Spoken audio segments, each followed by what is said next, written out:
ഇനി ബീഫ് ഇട്ട് കൊടുക്കാം. ഒരു 4 വിസിലടിക്കാം. അരി വേവിക്കാം.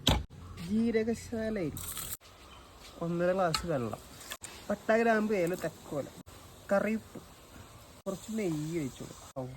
അരി വെന്തു. ഒരു ചട്ടി വെച്ചോ, വെളിച്ചെണ്ണ, കുറച്ച് സബോള വറുത്തെടുക്കാം. വറുത്ത് മാറ്റി വെക്കാം.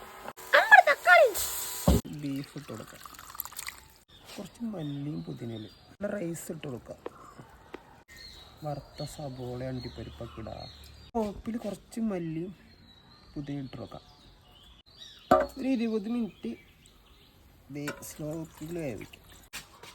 അടിയിൽ നിന്ന് ഭയങ്കര പുകയൊക്കെ വരുന്നുണ്ട്. എന്ത് പറ്റിയാണോ, കരിഞ്ഞും തോന്നുന്നുണ്ട്. ഇല്ലല്ലോ, എന്താണാവോ. അടിപൊളി, നല്ല ഭംഗിയിൽ വന്നിട്ടുണ്ട്. ഇനി കഴിക്കുമ്പോൾ ടേസ്റ്റ് അറിയാം.